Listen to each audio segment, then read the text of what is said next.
Eu ouvi uma frase muito bonita da sua editora, Stephanie Rock, que ela fala que você tem uma arte que busca encantar antes de convencer. Eu que fui uma atriz e que não sabia de mim a escrita, de repente descubro com esse volume, descubro com essa intensidade. A escrita não parou de acontecer desde o início, quando ela começou. Então eu fiquei muito assombrada com esse desconhecido em mim, né, com tanto fogo. E aquilo me impactou de uma maneira tão visceral que eu rezei assim na hora. Eu falei, cara, esse livro tem que estar disponível, porque eu preciso filmar essa história. Este é o Notas de Rodapé, um programa para pensar o mundo a partir da literatura. E eu sou Raquel Coser. Hoje, a nossa conversa vai partir do novo livro de uma autora que é formada em artes cênicas e escreve como uma atriz, explorando a voz e o espaço no texto. Aline veio. Olá, gente. Prazer estar aqui com vocês. A Aline, que desde a sua estreia em 2017, com o Peso do Pássaro Morto, ganhou prêmios e centenas de milhares de leitores. E nesse novo livro, chamado Uma Delicada Coleção de Ausências, ela fala sobre 4 gerações de mulheres que atravessam os anos ali se fortalecendo enquanto vivem desafios e algumas violências. São violências que aparecem na forma de abandono, abuso, agressão, trabalho invisível. Para conversar com a gente sobre o tema, convidamos a cineasta Suzana Lira. Prazer enorme estar aqui. Suzana também é especialista em psicanálise, filosofia e direitos humanos. Do documentário à ficção, ela tem uma obra extensa e diversa que trata de temas como feminicídio, lutas pelos direitos das mulheres, maternidade e ausência da figura paterna. E é ela a diretora que vai levar para o cinema O Peso do Pássaro Morto também. A gente vai falar sobre isso hoje. O Notas de Rodapé é um programa do canal Amado Mundo. Aproveita e se inscreve no canal. Este programa é um oferecimento da Paper Excellence. Ele está sendo gravado na Livraria Janela, no Rio de Janeiro, a quem a gente agradece pelo apoio. Aline, Suzana, que honra ter vocês aqui comigo hoje. Alegria estar aqui com vocês. Obrigada pelo convite. Aline, vou começar com você. O Peso do Pássaro Morto já foi adaptado para o teatro, vai ser adaptado para o cinema. E você costuma dizer que você escreve como uma atriz. Como é que é para você, uma atriz que escreve, passar o seu texto para uma outra atriz interpretar? Ai, que bonita essa pergunta, Raquel. Eu acho que é um gesto de confiança e um gesto de escuta também, de outras subjetividades, outras leituras a partir da obra. Eu tenho sempre uma crença de que é importante que a obra esteja aberta para que outras pessoas se apropriem do texto. A questão da apropriação, eu acho que ela é muito algo que nós, atores, né, eu que estudei teatro, se faz com muita elegância e com muita autonomia. Um ator que pega um texto que já foi encenado por muitas vezes, que é um clássico, ele se apropria disso ao seu modo, né? Então é uma obra sempre aberta a todas as pessoas que se interessarem por ela.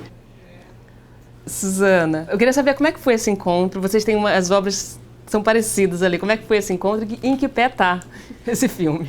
Vou falar. Minha filha estava num quarto com um monte de... um tipo de vídeo coletivo, um monte de gente comentando um livro. E eu cheguei e falei, o que vocês estão fazendo? Ela falou, a gente está comentando um livro. E eu falei, mas que livro é esse? Ela falou, eu acho que é uma síntese de tudo que você filmou sobre mulheres até hoje. Você precisa ler. E eram várias adolescentes, jovens, numa leitura coletiva do Peso do Pássaro Morto. E ela pegou o livro e me deu, e eu fui para o quarto, e eu comecei a ler o livro, e eu comecei a me desmanchar, assim. A cada página eu encontrava as vozes que eu ouvi durante toda a minha carreira filmando mulheres, e aquilo me impactou de uma maneira tão visceral que eu rezei, assim, na hora. Eu falei, cara, esse livro tem que estar disponível, porque eu preciso filmar essa história. E estava, e foi assim que logo em seguida eu encontrei com a Aline. Então esse livro tem um significado muito importante. Primeiro que ele impactou a minha filha, e depois eu vi ele sendo reverberado em diversas gerações de mulheres comentando esse livro. Eu falei, talvez a Aline nunca nem saiba que isso existe, esses grupos de leitura tão extensos de mulheres que se conectam com essa história.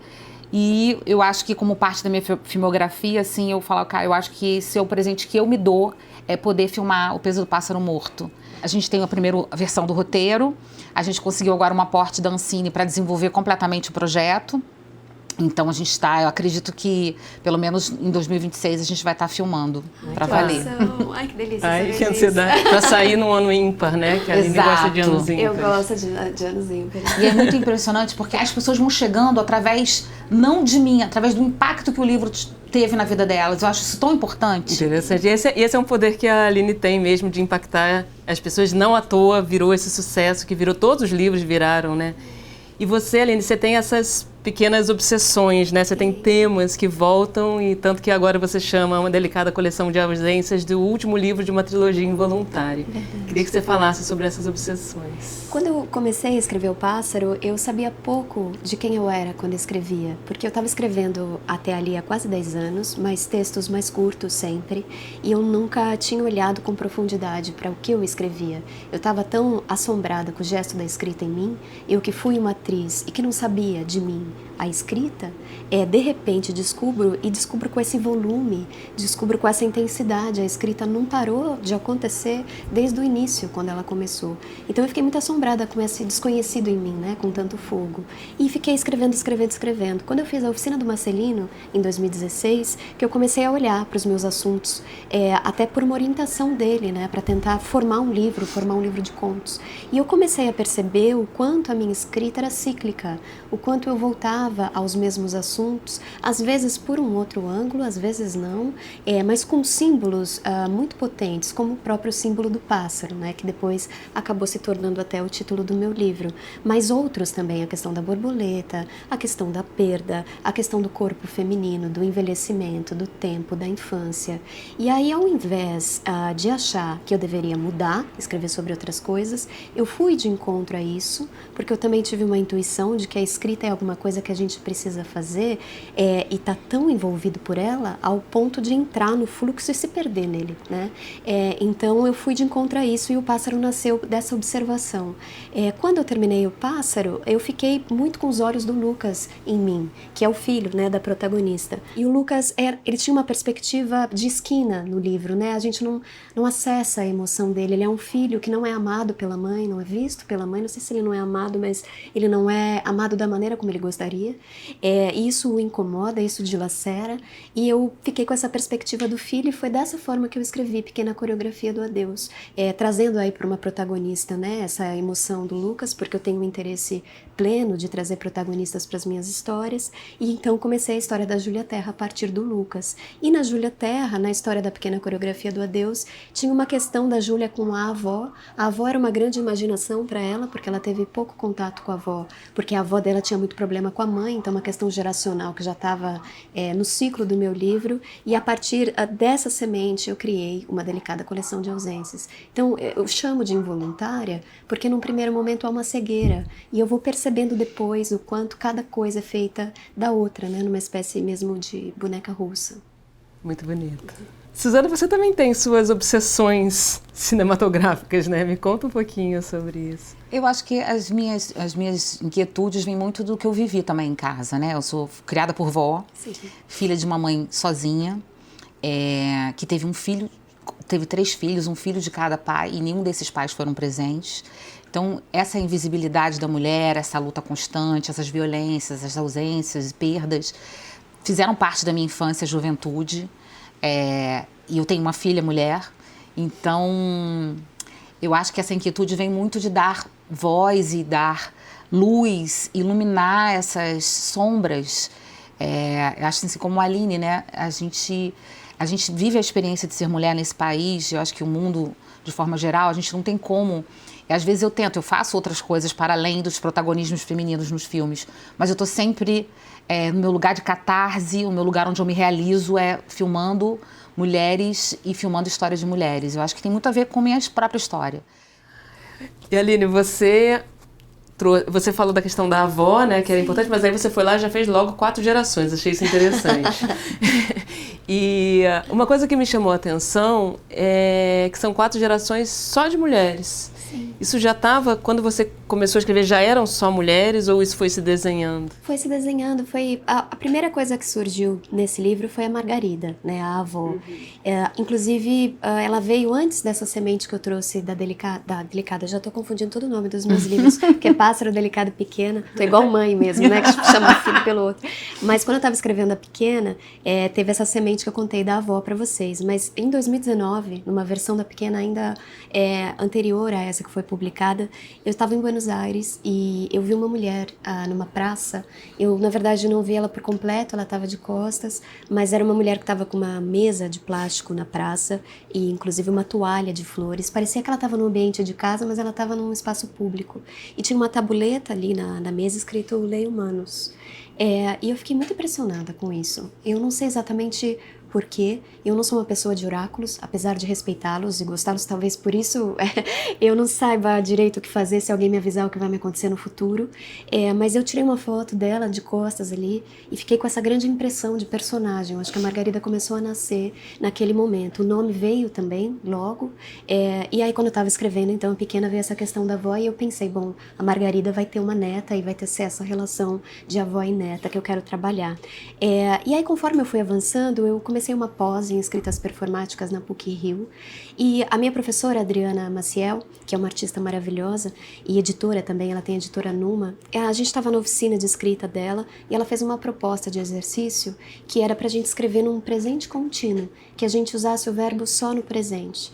E até então eu estava escrevendo sempre no passado, né? Porque o passado, em alguma medida, ele dá uma dimensão maior de narrativa. Mas essa limitação, e eu acredito muito na restrição como um poder criativo. Às vezes, a partir de um objeto restritivo, a gente encontra uma liberdade que antes a gente não acessava. E por escrever num presente, surgiram duas personagens, que é a Filipa, a bisavó, né? E a Glória, que é a mãe de Laura. Então, essas 4 gerações de mulheres se colocaram nessa linha do tempo contínua. E eu, que sou muito de saltos no tempo, de repente não precisei mais saltar, porque os corpos dessas mulheres eram também os anos uma da outra, porque ainda que elas sejam pessoas diferentes, tem alguma coisa nelas que se repete constantemente. É quase como se elas fossem facetas de uma mesma pessoa em décadas diferentes. Tem um quê disso também no livro, né? E isso surgiu nesse primeiro conto, que foi a semente do livro, e eu entendi que era algo importante que me levaria mesmo para a escrita da Delicada. Eu acho que esse livro da Aline, que inclusive eu terminei de ler ontem e eu fiquei, confesso, devastada.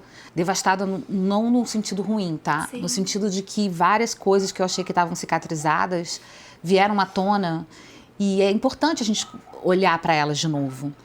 E, ao mesmo tempo, eu vejo que são 4 gerações de mulheres que é um retrato do Brasil. Essa ausência da figura paterna, acho interessante que é um tema seu, pessoal, né? Você tem esse documentário maravilhoso, Nada Sobre o Meu Pai.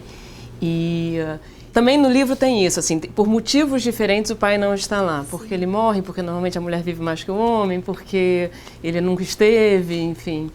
E você começou essa investigação sobre pai por...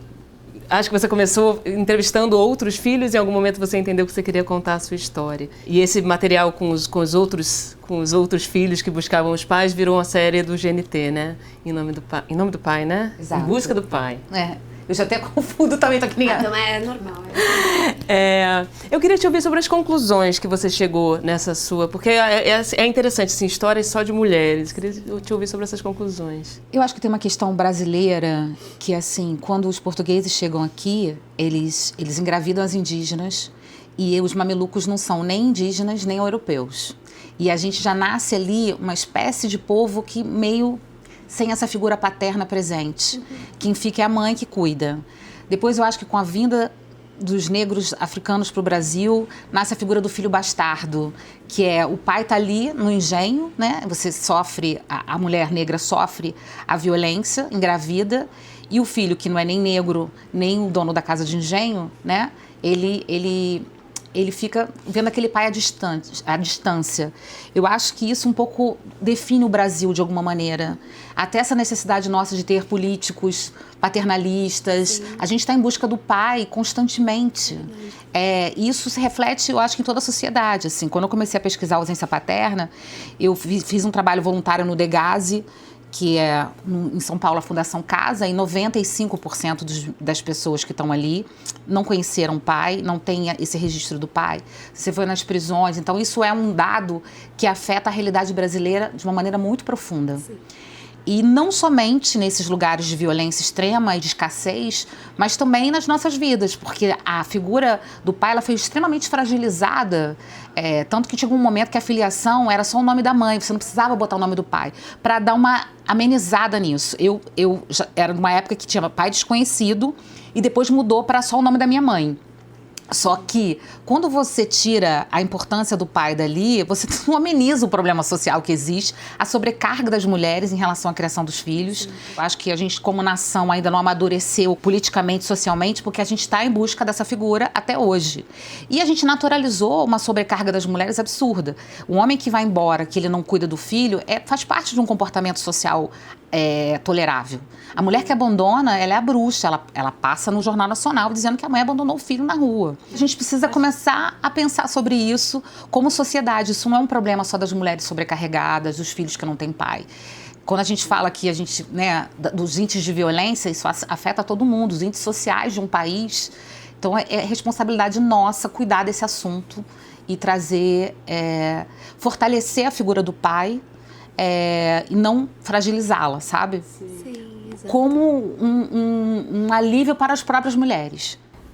Essa questão que você fala de sobrecarga é interessante porque assim, o censo de 2022 mostrou assim, pela primeira vez na história, mais ou menos 49%, quase metade das famílias são comandadas por mulheres. Que a gente pode ver isso de uma maneira positiva, né? A mulher entrou no mercado de trabalho e tal. Só que a mulher acumulou esse trabalho com cuidar da casa, assim, né?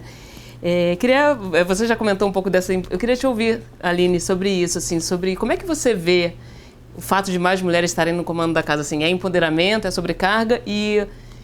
Eu não sei se nas suas investigações literárias você consegue enxergar um caminho, porque de fato eu não consigo ver um caminho para solucionar esse cenário. Eu acho que primeiro a gente precisa pôr as pautas na mesa. Eu acho que a gente ainda não é a hora ainda de solucionar uma pena. Seria muito bom se a gente já tivesse um pouco mais avançado como sociedade, mas a gente ainda não está. E eu acho que a arte ela tem uma função política interessante porque ela coloca o debate de uma maneira muito sofisticada, muito complexa, né? Não alivia nenhum lado. E a gente gera discussões que podem começar uma mudança, mas é lento, porque a arte também... Eu acho que tudo que é resposta rápida tem uma fragilidade de não durar, né, na nossa estrutura. Então, como a gente precisa corroer por baixo uma estrutura que já está decadente, caduca, é um exercício coletivo e eu acho que a arte tem uma função muito realmente sofisticada nisso tudo. No caso das minhas pesquisas, que passam muito pela minha intuição também, eu não sou uma pessoa de acumular tantos dados, eu acho que talvez os dados são muito importantes para ter essa revelação como sociedade, mas como objeto artístico, às vezes trabalhar com essa universalidade atrapalha. Eu prefiro trabalhar com o detalhe, sabe? E o que eu tinha era a Margarida acumulando funções, como a Suzana tão bem disse, numa casa onde ela é a provedora, né, do sustento em alguma medida. Ela se agarra a um ofício que é um ofício lúdico, que parece, ele é quase artístico, né, que ela é uma leitura de mãos numa feira de antiguidades, ou seja, ela está contra antitempo, né, ela está trabalhando num lugar de passado para falar de futuro no presente, né, ela acumula tempos também. É uma personagem que está com muitas camadas. Ela cuida dessa casa, ela tenta proteger a vocação, porque ela vê essa atividade de Lemãos como uma vocação, mas ela é uma herança de um amor também que ela viveu, né, no passado do livro. E eu acho que é uma forma de ela se agarrar a alguma coisa significativa, porque eu tenho a impressão que a Margarida, tudo o que ela amava, tudo o que realmente importava na vida dela, foi. Então, a leitura de mãos é um símbolo de tudo que ela gostaria de ter sido, em alguma medida. Por isso que ela agarra tanto, né, essa atividade. Mas é uma atividade que remunera ela de uma maneira muito singela, né? Ela, enfim, ela tem ajuda de uma pessoa que está próxima dela, que é o Camilo, que é um amigo, né, da família. Mas, de toda forma, quando a mãe dela volta para casa, e a casa é da mãe dela, né, ela está morando na casa da mãe, ela tem que cuidar dessa mãe. mãe, que é uma mãe mais velha. A Margarida é uma senhora também. Eu não defino no livro a idade dessas mulheres, mas a gente consegue entrever, né, que são mulheres talvez de 60, 70, 80 anos. E a Margarida, ela está nessa função de cuidar da mãe, cuidar da neta, proteger a imagem da filha que não está, porque é uma mulher que abandonou a sua filha. A gente não sabe exatamente por que, a gente vai descobrindo ao longo do livro, mas isso também nunca se revela completamente, né? Então a Margarida também não quer que as pessoas pensem coisas erradas da filha, ela protege a filha, então ela está numa função também de justificar a filha, e ela vai acumulando tantas funções que ela vai se perdendo nela mesma, né? E tanto a Margarida quanto a Glória, elas engravidam muito cedo. Sim. A Filipa a gente não sabe, mas podemos imaginar que sim. Sim, pela geração dela, né? As mulheres casavam e logo engravidavam. Sim. E não é nenhuma escolha para elas. Elas engravidaram, então agora vai. E no seu documentário, Nada Sobre Meu Pai, tem um dos... Porque a Suzana, ela vai atrás de alguns possíveis pais dela, né? Que podem ser que seja lá no Equador, né? Sim. E um dos homens, ele fala um negócio que eu achei muito forte, que ele fala assim, ele fica sabendo que teve uma mulher que engravidou dele em algum momento, e ele fala assim, eu perdi a oportunidade de ter esse filho, porque naquele momento eu não teria condições emocionais, porque eu tinha outra mulher. É fabuloso, né? E assim, a mulher, assim, qual é a chance que uma mulher tem na sociedade de escolher não ter um filho já concebido, assim, já está concebido, assim, não... Porque ela está casada com outra pessoa. É muito forte. É muito. É forte. E eu acho que é isso, a gente naturalizou isso. É uma sociedade que naturalizou e a gente precisa agora fazer essa curva. E até quando as mulheres têm mais liberdade, que nem eu estava dizendo, né, dessas pontas da Filipa e da Laura, esse acúmulo, essa liberdade vai cair como peso de trabalho invisível na mulher que está gestando, gerindo a casa, que é a Margarida, né? E também tem essa questão da mulher dócil, que acumula essas funções de uma forma maternal, generosa, aberta, acolhedora, e ela vai fazendo esses gestos, e tem essa questão do presente que eu acho interessante, né, quando você faz uma narrativa no presente, que no passado a gente tem o tempo da elaboração, porque a gente pode digerir o que aconteceu, reinventar o que aconteceu, já com um senso crítico muito mais aguçado. Quando a gente está vivendo o presente, há uma opacidade interessante, porque a gente vai acumulando isso, o corpo vai sentindo essas engrenagens enferrujadas, mas até a gente tomar uma atitude, demora. Então o livro ele tem esse tempo, né? Margarida vai enferrujando, até que ela começa a falar, peraí, calma aí. Sabe? Mas não é uma explosão, né? De já estar digerindo isso num lugar de já ter elaborado, de já ter ultrapassado isso. Ela não deu o salto ainda, ela ainda está ali, né? Sim. Você trabalha, né, a passagem do tempo nas suas obras, e nessa especificamente tem a coisa da... Tá bom, nas outras também tem, mas acho que nessa tem muito forte essa coisa assim, da menina que não é mais criança, mas ainda não é uma mulher. Sim. E da mulher que envelhece. Isso me pegou muito. Tem uma cena que a Margarida, que a gente conheceu no começo do livro como uma garota, e que ela senta para beber com Camila e que ela pensa assim, se eu tivesse uns 20... É uma coisa assim, ela queria tirar Sim. 20 anos dela, assim, antes de ir lá. Que tem muito a ver com o julgamento da sociedade, que é uma coisa que você trabalha, né, tanto no documentário Meu Corpo é Mais, quanto no documentário da Fernanda Young, não necessariamente sobre o corpo, mas sobre o julgamento da sociedade com a mulher, né? E eu acho que essa história da Margarida ela é tão interessante, porque eu demorei a perceber que a Margarida era avó. Uhum. Eu tava ali na Margarida, eu tava esperando aquela mulher glamurosa, nananã, quando eu me dou conta que ela avó, meu coração deu uma geladinha, sabe? Num pulo, essa mulher que eu nem sabia que estava grávida, já era avó. Uhum. E aí é assim a vida da gente. Uhum. E também é muito desesperador. Eu entendo a Margarida quando ela quer diminuir, porque ela não viveu, né? Exatamente. Ela não viveu. E a Margarida, se você parar pra pensar, se ela virou mãe muito cedo e virou avó muito cedo, ela é muito jovem. Ela é muito jovem, exatamente. Eu fiquei com essa impressão sempre, porque talvez ela não saiba o quanto ela é jovem, né? Assim, na nossa sociedade, é claro, é um livro que se passa, ele também não determina tempo, mas ele se passa ali por volta dos anos 90. A gente não tem celular, ainda tem telefone, então é claro que o modo como as mulheres envelhecem mudou, né? Nos anos 90, uma mulher de 50 e poucos anos tinha um certo peso para ela isso, e hoje uma mulher de 50 e poucos anos, 60, tem um outro peso. Mas ela, pelo acúmulo de tarefas, né, e pelo modo como ela teve que quase que se apagar num talento, numa erupção que a gente tem ali em notícias no início do livro, no prólogo, e é muito bonito você ter percebido isso, porque de fato ela tinha uma promessa de ser uma estrela. Exato. E aí de repente a gente cai ela dentro de uma pequena casa na cidade que ela não queria voltar, e não sendo mãe, sendo avó, né? Exato. Então assim, realmente tem algo na nossa vida que parece como mulheres que nos escapa constantemente. E quando a gente percebe, é tarde demais, porque essas performatividades, essas funções já se estabeleceram com uma força de estrutura tão grande que a gente não consegue dar o tal salto, né, que eu comentei. Então, é bastante complexo. Agora, tem uma coisa no meio de tudo isso, eu fiquei pensando, especialmente por causa dos seus documentários, né, o Positivas, Mataram Nossos Filhos, Quando Elas Se Movimentam, essa coisa de rede de mulheres. Sim. Elas não são exatamente uma rede, elas até são uma rede ali, né? Acho que especialmente para você, Suzana, dentro dessas suas investigações sobre lutas por direitos, assim, você vê enfim, tem a ver isso, essa capacidade das mulheres de formarem redes e essa força que elas têm para batalhar? Eu acho que o pouco que a gente conseguiu até hoje, Raquel, de conquista de direitos das mulheres, tem a ver com os encontros das mulheres e a reunião delas. É verdade. A gente falta muito, mas o que a gente tem hoje é fruto desses encontros. É fruto dessa conquista e é fruto também de a gente derrubar o tabu do que as mulheres competem, que elas se rivalizam o tempo inteiro, que elas não celebram umas outras. Uhum. Eu só acredito nesse movimento. E acredito no movimento que dialoga com os homens também. Porque em algum momento o feminismo se afastou dos homens e você vê uma história dessa. Se você não tem um olhar masculino para olhar para a complexidade e a subjetividade daquelas mulheres, você não avança.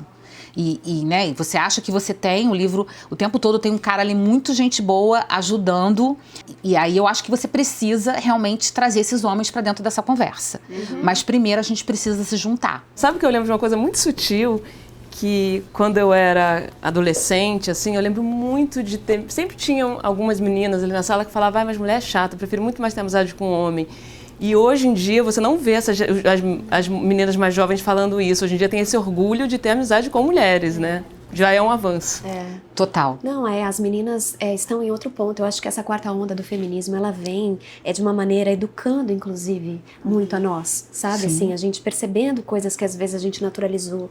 Porque é difícil a questão justamente da gente perceber uma estrutura que está tanto tempo lá, que ela chega a orquestrar os nossos movimentos, sabe? Pra gente tirar do automático, pra gente perceber, e é na sutileza. Às vezes coisas delicadíssimas são as coisas que revelam o quanto o machismo ainda impera nas nossas relações. Então tá atenta pra isso é muito importante, eu acho que as meninas estão fazendo um trabalho belíssimo. Essa é pra vocês duas, eu queria falar um pouco sobre as ferramentas para contar essas histórias.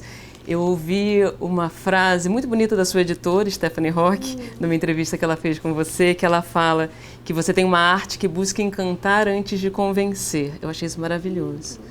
Primeiro eu queria saber, assim, se você quer convencer, né, e sobre o uso desse encantamento. Eu vou engatar, aí acho que as duas respondem. E você tem também, né, você passou do documentário para a ficção. Eu queria saber das ferramentas, dos artifícios que você usa como documentário, como ficção, o que muda? Quais são, como comunicar? Como comunicar, que lindo.